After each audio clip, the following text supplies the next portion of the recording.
एक बयान और पूरे देश में बवाल। 26 साल के एक युवा में ऐसा कौन सा जादू है जिसको देखकर, जिसको सुनकर करोड़ों लोग उनके अनुयायी बन गए। लेकिन विवाद भी ऐसा कि अब लोग चैलेंज करने लगे हैं। नमस्कार, मैं हूं ज्ञानेंद्र तिवारी और आप देख रहे हैं एबीपी न्यूज। मैं जब 26 साल की उम्र कहने लगा और चैलेंज की बात करने लगा तो आप समझ गए होंगे कि मैं कथावाचक धीरेन्द्र शास्त्री जी की बात कर रहा हूं। उनसे बहुत सारे सवाल होते हैं, बहुत सारे जवाब वो देना चाहते भी हैं, लेकिन उन तमाम विवादित सवालों को लेकर एबीपी न्यूज सीधे पहुंचा है धीरेन्द्र शास्त्री जी के पास। महाराज जी प्रणाम, कैसे हैं आप? खूब आनंद में, बागेश्वर बालाजी की बड़ी कृपा। एबीपी न्यूज के सभी दर्शकों को बहुत बहुत साधुवाद है। मेरा निवेदन ये था कि आप बैठ के तो कथा कर ही रहे थे, ये गुस्ताखी भी मैं कर लेता हूं कि आपको खड़ा करके चलते चलते बात करते हैं। लीजिए। बहुत सारे विवाद हैं स्वामी जी आपको लेकर, और ताजा विवाद जो नागपुर का है उस पर मैं आऊंगा, लेकिन सबसे पहले मैं ये जानना चाहता हूं कि ऐसी मुस्कान, खूबसूरत चेहरा और 26 साल की उम्र में कैसे, बहुत पहले से आप आ गए होंगे कि आपको ये लगा कि आध्यात्म के रास्ते में चलना चाहिए? हमारा जीवन का प्रारंभ ही अध्यात्म से शुरू हुआ। हमारे पूज्य दादा गुरुजी जहाँ बागेश्वर बालाजी स्वयंभू हनुमान जी हैं, वहाँ हम बैठते थे। हमारे दादा गुरुजी वहाँ के पीठाधीश्वर, उनके ऊपर बागेश्वर बालाजी की बड़ी कृपा। उन्होंने हमको 9, 10, 11 साल की अवस्था में ही वहाँ सेवा में जोड़ दिया, और उसके बाद फिर अपनी ज़िंदगी की शुरुआत, ज़िंदगी में ध्यान, ज़िंदगी का आभास, ज़िंदगी का अनुभव और ज़िंदगी क्या होती है, ये सब वहीं से हमारा शुरू हो गया, अध्यात्म से। तो यूँ मान करके चलो कि जब प्रारंभिक जीवन ही अध्यात्म से प्रारंभ हुआ तो सब कुछ हमारा अध्यात्म है। और अब जब आध्यात्म में आप इतने लीन हो गए हैं और आपके बताए हुए रास्ते में करोड़ों देशवासी चल पड़े हैं, तब कैसा लगता है? तब जब आप आध्यात्मिक कदम रख रहे थे और अब जब करोड़ों लोग आपके पीछे हैं, तब देखते हैं पीछे तो क्या लगता है? करने और कराने वाले बागेश्वर बालाजी हैं। हम एक माध्यम हैं, हम एक दिखाई दे रहे हैं, परंतु करने वाले श्री बागेश्वर बालाजी हैं। और पूर्व के समय में, अब के समय में हमें यही लगता है कि बागेश्वर बालाजी ने सनातन धर्म की उत्थान, सनातन धर्म के प्रचार के लिए हमें चुना है। इसलिए ये कृपा, ये दरबार, ये कथा, ये एक माध्यम है, ये तो सब बहाना है। असलियत में सबको सनातनी बनाना है। सबको सनातनियों बनाने के पीछे कई बार विवाद में घिर जाते हैं आप, और जब विवाद में घिरते हैं, जैसे मैंने अभी विवाद का जिक्र किया, तो आप मुस्कुराने लगे, आप डरते भी नहीं हैं, और फिर जब आके काउंटर करते हैं तो और आक्रामक तरीके से करते हैं। आप सनातन के रास्ते में चल रहे हैं और लोगों को कह रहे हैं कि सबको सनातनी बनाना है, और इस सनातन बनाने के प्रक्रिया में जब आप विवादित हो जाते हैं तब? कुछ भी नहीं, ये तो आदिकाल से भगवान राम को नहीं लोगों ने छोड़ा। ये भारत देश वो देश है जहां भगवान राम के होने के लिए सबूत मांगा गया, अयोध्या के लिए सबूत मांगा गया। भगवान कृष्ण को नहीं छोड़ा, उनको तांत्रिक, चमत्कारी, पौंड्रक जैसे लोग उनके समय में हुए, उनको काउंटर लोग करते रहे। तो हमें भरोसा है कि हम तो आम हैं, ये हमें कब छोड़ेंगे। और रही बात डरने की, तो सिंह का बच्चा कभी डरता नहीं है। हम अपने गुरु का, जिसका गुरु बलवान होता है चेला पहलवान होता है। देखो, एक सूत्र है, बार बार मरना नहीं है, एक बार बचना नहीं है, काम सनातन का करके जाना है प्यारे।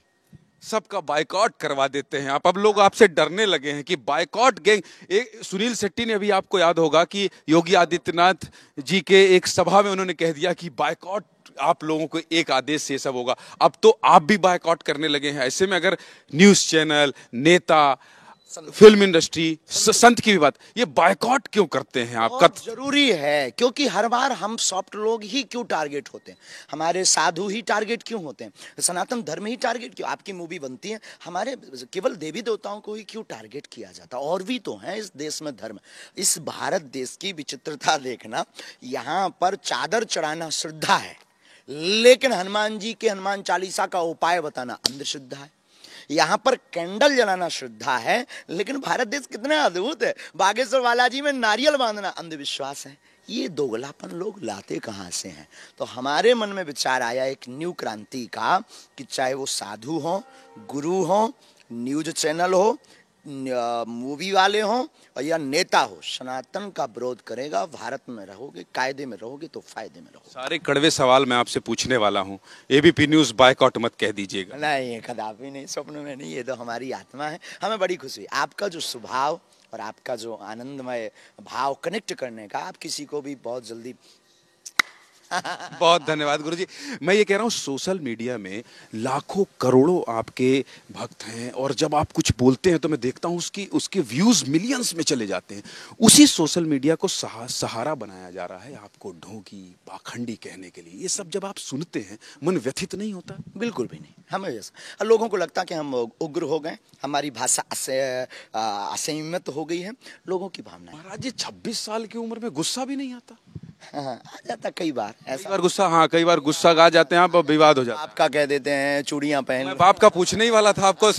अरे ये तो वही बात हो गई जो आप दरबार लगाते हैं। मैं बाप वाले सवाल में आ ही रहा था कि संत बाप जैसी भाषा आप बोलते हैं तो उस पर भी लोग सवाल खड़ा करते हैं। हाँ, हो जाता कई बार, थोड़ा थोड़ा हम थोड़ा वो हैं। हाँ, हनुमान जी जैसा है ना, जो हमारे इष्ट के ऊपर लगा, हमें कई बार लगना। खैर हम हनुमान जी नहीं है, ना हम कोई ईश्वर है, ना हम कोई सिद्ध महात्मा है, ना हम कोई संत भी है। चोला जरूर दिख रहा, तो ये गुरुजी का दिया। चमत्कारी तो नहीं है? नो, कोई चमत्कार, साधारण इंसान। रामचरितमानस को लेकर शिक्षा मंत्री हैं चंद्रशेखर बिहार के गुरुजी, और वो कह रहे हैं ये नफरत फैला रहा है, ये ग्रंथ नफरत फैला रहा है। मैं इसको लेकर ऋषिकेश में शो किया, मैंने धर्म संसद लगाई वहां पर और बड़े बड़े मैंने ऋषि मुनियों को बुलाया, ज्योतिषाचार्यों को बुलाया, सब आहत थे। अयोध्या से संतों का विरोध आया, वहां से तमाम लोगों ने ये कहा कि बताइए अभी किसी दूसरे धर्म के बारे में अगर ऐसा कह दे, अभी तक वो बचते ही नहीं। ऐसे दूसरे धर्म के बारे में तो ना बोल देते, वो क्या हम कहते दूसरे। हमारा किसी धर्म से विरोध नहीं है, हम सनातन के कट्टर हैं। हमारा सब धर्म तो सनातन है, बाकी पंथ हैं। बाकी किसी पंथ से हमारा विरोध नहीं है। किसी धर्म की पुस्तक को लेकर कह दें हम पवित्र मुंह से नाम नहीं लेंगे, अभी तक उनका को जाने क्या हाल होता, लेकिन इस बार वो धूल ढंग से चाटेंगे।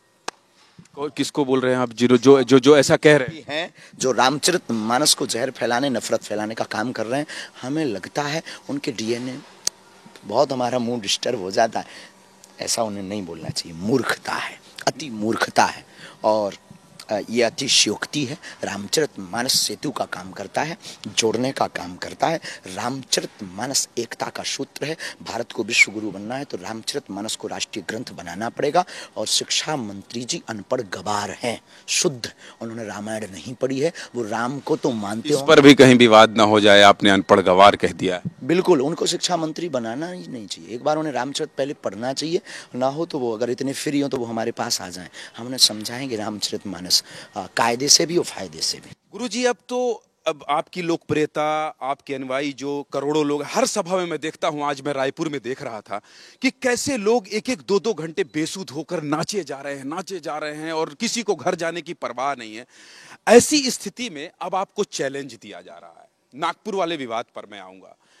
एक व्यक्ति कोई खड़ा होता है और कहता है कि हमने चैलेंज दे दिया और आचार्य जी भाग खड़े हुए। ये आपकी मुस्कुराहट के पीछे भी जाऊंगा। इस तरह के चैलेंज को आप कैसे देखते हैं? पहली बात तो सनातनी व्यक्ति जो सच्चा होता है वो भागता नहीं है। दूसरी बात, कथा 7 दिन की थी, हमारे पास ऑफिशियली पेज का स्क्रीनशॉट है, तो वो स्वयं कटघरे के घेरे में है, मानहानि के दावे में, उनके ऊपर मानहानि का दावा बनता है। लेकिन हम बहुत प्रपंची आदमी नहीं है, हमारी जिंदगी एकदम बड़ी स्वतंत्र वाली है। तो उन्होंने कहा चैलेंज, आने के बाद चैलेंज दिया। जब हम निकल आए 11 तारीख तक, कथा थी, कथा की, चले आए, रुकना भी किस काम के लिए। दरबार 2 दिन का लगा, आपको आना चाहिए था, अनुभव करना चाहिए, देखना चाहिए था। कथा 7 दिन की हुई, उस बीच में आप पत्राचार, एक सिस्टोमेटिक, आप अपने कमरे में अपने मोबाइल पे क्या बोल रहे, किसको खौंस है, और हम तो इतना खंगालते भी नहीं। एक पत्राचार होता, कोई व्यक्ति आपका हमारे पास आता, आपकी टीम आती, लीगली प्रोसेस होता कि आपसे ये अमुक अमुक संस्था के लोग मिलना चाहते। पहली बात तो हम अंधविश्वास नहीं फैला रहे हैं, दूसरी बात कोई दावा नहीं कर रहे हैं, तीसरी बात कोई बुलावा नहीं दे रहे हैं कि आप हमारे दरबार में आइए, तो अनलीगली कहीं नहीं है। चौथी बात, हमारा डिस्क्लेमर रहता है कि अगर आपको हनुमान जी के बनना हो तो आना, चमत्कार के चक्कर में हमारे पास मत आना, हमें अपने इष्ट पर भरोसा है, वो चमत्कार कर देते हैं। चारों बात, क्लियर। पांचवी बात, आपने कोई हमको लीगली जानकारी नहीं दी, हम जब आ गए तब आपने न्यूज़ को, जो विधर्मी लोग हैं विधर्मी न्यूज़ों पे आपने चलवा दिया। छठवीं बात, दरबार पूरे भारत में लग रहा है, रायपुर में 20 और 21 को लगना है, तो देर भली क्यों, मैटर को बंद करो ना, काहे को तुम रोज डिबेट में दिमाग खराब अपना करोगे। आपने तो चैलेंज भी कह दिया है कि आपके भक्त तो ये कह रहे हैं कि हम 5 लाख लगेगा तो दे देंगे, आप आ जाइए यहाँ दरबार में, खर्चा हम दे देंगे, चले आप, आपकी जरूरत नहीं पड़ेगी, भक्ति कह रहे हैं हम देते। हाँ, हमारे पागल काफी हैं, उसके लिए चले आप। अच्छा, हाँ, ये अपना सिर काहे को बेफिजूली का दिमाग खराब कर रहे हैं, ये डिबेट ही बंद करें, चैप्टर बंद हो जाए, कहानी खत्म हो, आके देख ले, अनुभव कर ले, फिर उसके बाद में वो कौन होते हैं प्रमाण पत्र देने वाले। हमें जब हमारा गुरु प्रमाण पत्र दे चुका, हमें दुनिया को सिद्ध भी नहीं करना है कि हम चमत्कारी आदमी हैं। हमारा पर्चा एक बहाना है, असलियत में सबको बागेश्वर बालाजी का और सनातनी बनाना है।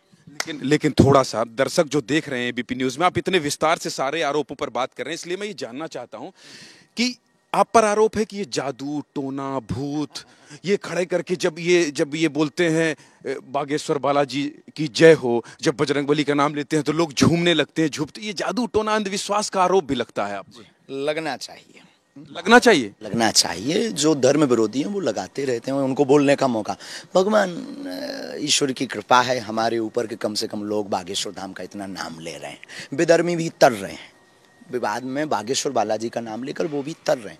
दूसरी बात, जादू टोना की, भारत में इतने हॉन्टेड प्लेसेस हैं, ISI मार्क वाले प्लेसेस हैं, जहाँ पर ये क्लियर किया गया कि ये यहाँ पर नेगेटिव एनर्जी है, उसे लोग भूत प्रीत कहते हैं, अंग्रेजी में उसे नेगेटिव एनर्जी कहते हैं। तो नेगेटिव एंड पॉजिटिव एनर्जी तो साइंस भी मानता है कि होती है, बस वही तो है। और जो बॉडी का वाइब्रेशन वाली अगर बात करें तो ये लोगों के जो अंदर नेगेटिव एनर्जी होती है उससे बॉडी वाइब्रेशन, और केवल भारत में नहीं विदेशों में, हमने तो ब्रिटेन में भी दरबार लगाया, वहां भी ऐसे ही दरबार में भूत आए थे, वहां भी दरबार लाइव चलाया था। हद हो गई है भारत है साहब, अक्सर उनकी ट्रेन निकल जाया करती है जिनके मकान रेलवे स्टेशन के नजदीक होते हैं। अच्छा, आप अपने, आज मैं कथा में सुन रहा था, आज मैं प्रेस कॉन्फ्रेंस में सुन रहा था, आप श्रद्धा का जिक्र करते हैं, आप बार बार इस तरह का जिक्र करते हैं, ऐसा क्यों? आपको लगता नहीं कि एक धर्म विशेष को लोग आहत होते होंगे? नहीं, उनके प्रति हमारी संवेदना है, प्रत्येक के प्रति नहीं, जो वास्तविक मानवता का काम करते दूसरे धर्म के लोग, उनके प्रति हमारी संवेदना और हमारा साधुवाद और बागेश्वर बालाजी के चरणों में प्रार्थना। लेकिन जो ऐसा कृत्य करते हैं, केवल विशेष धर्म नहीं, सनातनी हिंदू हो या किसी भी अन्य धर्म का व्यक्ति हो, उन सब पर हमारा टारगेट है कि ऐसा कृत्य नहीं होना चाहिए। लेकिन बार बार एक ही मजहब के व्यक्ति क्यों निकल रहे हैं, कुछ ना कुछ तो दाल में काला है। पठान पर भी बोल देते हैं आप। बहुत अच्छा बोला है, बहुत जरूरी है। आप पूरी हिस्ट्री लेकर के बैठ गए हो, उसमें भी बहुत जरूरी है श्रीमान जी। पठान पर, हमें पठान से मतलब नहीं है, पठान नाम से मतलब नहीं है, पर भगवा रंग ही बेशरम रंग क्यों? भगवा रंग हम भी पहनते हैं, भगवा रंग खून भी है, यही बेशरम रंग क्यों है? इसी भर को क्यों? हरा रंग भी बेशरम होना चाहिए कभी। इसका तैयारी, इसकी हम उसमें है बेटिंग में, कब होगा हरा रंग? ये विवादित तो नहीं हो जाएगा? आप कह रहे हैं हरा रंग, भाई वो भी तो किसी धर्म का विशेष रंग। हाँ, तो हमारा जब भगवा रंग बेशरम हो सकता है तो वो क्यों नहीं? वो लाएं, हमें अच्छा लगेगा। केवल सर्जिकल स्ट्राइक, केवल विवाद और केवल अंधविश्वास सनातन धर्म के ही साधु संत क्यों? कभी मौलवी की चर्च, मौलवी के अंदर भी जाओ, कभी चर्च में भी जाओ, ये लोगों के पास क्यों नहीं जा रहे हो? क्या कारण है? सीधा सा कारण है कि एक बहुत बड़ी मिशनरी, जब से हमने धर्म वापसी करवाई, तब से हमने छतारी में कह दिया था कि बहुत जल्दी अब हमारे ऊपर लंबी लंबी साजिशें होने वाली हैं। मेरे पागलों, तुम डिगना नहीं, बस हमें कोई दया नहीं, ये भी भय नहीं है कि हमारा क्या होगा। बस आपकी न्यूज़ के माध्यम से इस बात को जरूर कहेंगे, इसको कट भी मत करना। कट नहीं होगा। प्रार्थना है प्रत्येक हिंदू से, हमारा कुछ भी हो जाए, हमारी कोई भी न्यूज़ तुम देखना या ना देखना, और कोई भी न्यूज़ देखने के पहले बहुत गंभीरता से सोचना जब तक हमारा पक्ष ना आ जाए। दूसरी बात, बड़ी प्रार्थना हमारी यह है कि ये आग सनातन की बुझने मत देना। हमारा कुछ भी हो जाए, तुम डरना नहीं, हम ऐसा कोई कृत्य नहीं करेंगे जिससे सनातन पर आँच आवे। लेकिन अगर हमारा कुछ हो भी जाता है, हमारी प्रत्येक हिंदुओं से प्रार्थना है कि कृपा करके ये आग बुझने मत देना, ये जो दीपक हमने जलाया है ये जलते रहने देना, बस यही हमारी। गुरुजी, आप ऐसा क्यों कह रहे हैं कि हमारा कुछ हो गया तो? इसका मतलब जो पिछले दिनों में हुआ है, या आपको लेकर जो साजिश रची जा रही है, जैसा कि आप कह रहे हैं, इसका मतलब कि आपको इस बात का भय है या फिर आपको अंदेशा है कि ऐसा कुछ हो सकता है? गुरु कृपा से हमें आभास है, भय होता तो हम चुप बड़ी हो बात जाते। कह रहे हैं आप। हाँ, गुरु कृपा से आभास है। अगर हमें भय होता तो हम चुप हो जाते, और कोई आदमी चुप नहीं हो रहा। और इसका मतलब ये भी नहीं कि अंतिम समय में दिया ज्यादा फड़फड़ा रहा है तो फड़फड़ाता है तो हम फड़फड़ा रहे हैं। नहीं नहीं नहीं नहीं नहीं नहीं, हम दूसरे प्रकार के आदमी, अभी हमें समझा नहीं है। हम सब बहुत साधारण आदमी, लेकिन आभास है जो विगत दिनों में हमारे ऊपर षड्यंत्र, साजिशें, आरोप, हमारे साथ उपद्रव हुए, और गुरु प्रेरणा जो हमें छतारी में लग चुकी थी, कथा मंच से हमने कह दिया था कि बहुत जल्दी ये लोग हमको टारगेट करके अपने रास्ते से हटा रहे हैं, लेकिन हम हटने वाले नहीं हैं और भयभीत भी नहीं है। किसी के बाप में दम नहीं है। हमारे साथ 100 करोड़ सनातनी है हिंदू, और इस पूरी दुनिया का मालिक बागेश्वर बालाजी। ये आपका इशारा उन्हीं लोग की तरफ है जो आप कह रहे हैं कि राम को काल्पनिक मानते हैं, ऐसे लोग साजिश कर रहे हैं। का जो सबूत मांगते थे, जो बागेश्वर बालाजी हनुमान जी के दरबार का सबूत मांग रहे हैं, जो प्रमाण पत्र देने के लिए फड़फड़ा रहे हैं, उनके लिए। ऐसा कोई प्रमाण आया क्या आपके पास? क्या ऐसा कोई कि साजिश बीच में, हाँ 2-3 बीच में, लेकिन वो मीडिया का विषय नहीं है। आया है, सरकार को बताया है, उन्होंने व्यवस्था भी की। और हम तो कानून का कभी उल्लंघन ही नहीं करो। कानून को लेकर संविधान हमारे पूर्वजों ने स्वीकार किया है साहब, और हम गर्व के साथ अपने संविधान की मान्यता पर चलते हैं, संविधान पर चलते हैं, और संविधान के खिलाफ चलना भी नहीं चाहिए। हमारे पूर्वजों ने स्वीकार किया है इसको, तो हम कैसे विरोध में जा सकते हैं? तो हमने सरकार को बताया, उन्होंने लौकिक दृष्टिकोण की सुरक्षा विधि आईवी ने जो होता है सब व्यवस्थाएं दी, कोई दिक्कत नहीं। गुरुजी, मैंने सुना है कि आप कैंसर अस्पताल बनवा रहे हैं और 400 करोड़ का बनवा रहे हैं। बहुत अच्छा प्रकल्प आपने बताया। बागेश्वर धाम पर पहले मंदिर बन रहा था, फिर गुरु प्रेरणा से, सदगुरु सन्यासी बाबा की प्रेरणा से, हमारे बुंदेलखंड दवा और शिक्षा से बहुत बैठ सकते हैं। हाँ, बहुत पिछड़ा हुआ है। उस भाव को लेकर के हमारे गुरुजी ने प्रेरणा दी है कि अब बागेश्वर धाम पर मंदिर की जगह हॉस्पिटल का निर्माण होगा, और 2028-29-30 तक इस कार्य को पूर्ण किया जाएगा। नाराज मत होइएगा, ये 400 करोड़ रुपया बहुत राशि है, पैसा कहाँ से आता है? हमारे पास तो बिल्कुल भी नहीं। बागेश्वर धाम के पागलों को बनाना ये कोई बड़ी बात नहीं। हमारे बागेश्वर धाम परिवार के लिए, सनातनियों के लिए कोई बड़ी बात नहीं। हम कभी अपने लिए मांगते नहीं, दक्षिणा लेते नहीं हैं, आय शुल्क लेते नहीं। इतनी भीड़ जो लाखों करोड़ों लोगों की आती है, ये पैसा लेके आते हैं, चढ़ाते हैं, आप नहीं लेते हैं? कभी नहीं, चढ़ोतरी होती ही नहीं हमारे यहाँ। कोई दान पेटी कथा में आप बता दीजिए, दान पेटी हो, लाखों लोग आए, कथा सुने, आशीर्वाद लिए, आज तक नहीं। आज तक तो नहीं, अभी तक तो नहीं। कोई व्यासपीठ पर चढ़ा जाए वो बात अलग है, लेकिन भावना है। किसी का काम सफल हो जाता, वो आके कहता गुरुजी कुछ सेवा, हम कहते थे ठीक है, कन्या विवाह में लगा देते, बागेश्वर धाम पे नित्य भंडारा हो रहा उसमें लगा देते हैं। तो हमारे हिसाब से कोई बड़ी बात नहीं है। कैंसर अस्पताल के अलावा और कुछ खोलने का सोचे हैं आप कि इसे पहले ये प्रकल्प पूर्ण हो, इसके ठीक बाद संस्कृति और सनातन की रक्षार्थ हेतु संस्कृत भाषा के प्रचार प्रसार के लिए बुंदेलखंड में संस्कृत विद्यालय खोलने का भाव है। पहले एक कार्य पूर्ण होने दो, ये आगे का सपना अगर शरीर रहा और उनकी कृपा रही और हमारे साथ बड़े प्यारे पागलों का सहयोग रहा, निश्चित रूप से ये शरीर रहा जब आप कहते हैं तो मैं बार बार उसी तरफ चला जाता हूं। लेकिन खैर, आदिवासियों के बीच में कथा सुनाने जा रहे हैं आप। वहां तो कथा होती नहीं थी, जहां तक मैं सुना हूं, ऐसा बिल्कुल नहीं होती थी। बिल्कुल भी नहीं। वहां कौन जाएगा, वन में कौन जाएगा? तो वनवासियों के बीच हमने कथा की, आदिवासियों के बीच वनवासी जो राम के साथी थे, भील, जो माता सबरी के वंशज थे। अरे, सवाल पूछने के आपने अवसर दे दिए तो एक सवाल और पूछ लेता हूं। ब्राह्मण हैं आप? बिल्कुल, उसमें कोई सबसे पहले हम मानव हैं, दूसरा हम भारतीय सनातनी हैं, हिंदू हैं। लेकिन अगर वर्ग की बात आती है, जब कोई पूछता है आपका सरनेम क्या है, शुक्ल वंशीय गर्ग गोत्रीय ब्राह्मण हैं। शुक्ल वंश है, गर्ग हमारा गोत्र है, मामखोर गर्ग शरयू पारी ब्राह्मण हैं। लेकिन सबसे पहले हम मानव हैं। अच्छा, मैं देख रहा हूं कि यहाँ विधायक भी बैठे हुए हैं, इनको सबको आप पागल कह देते हैं। हाँ बिल्कुल, ये हमारे बागेश्वर धाम के पागल हैं। क्यों विकास जी, हो कि नहीं?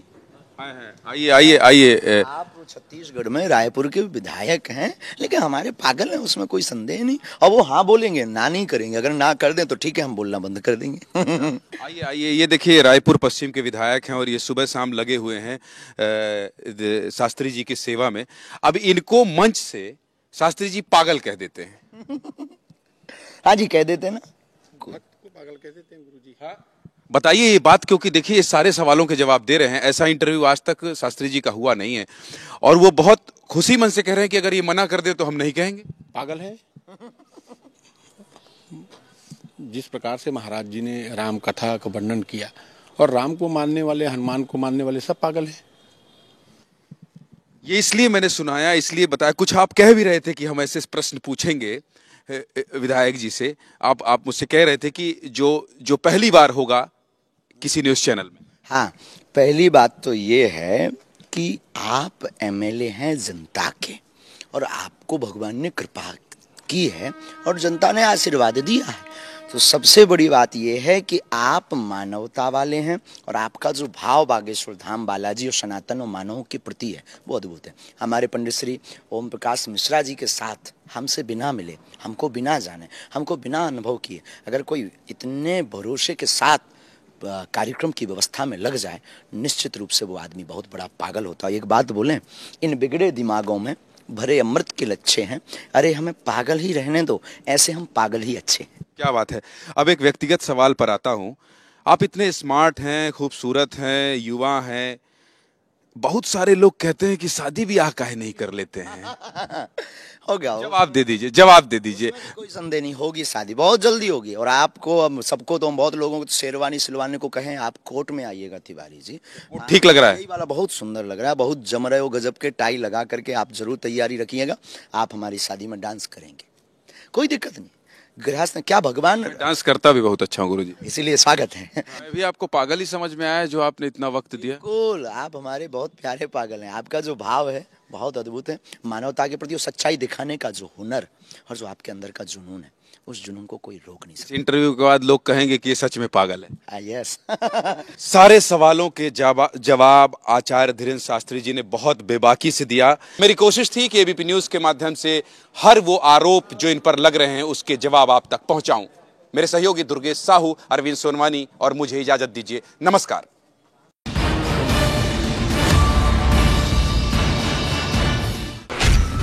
आस्था की सरकार या पाखंड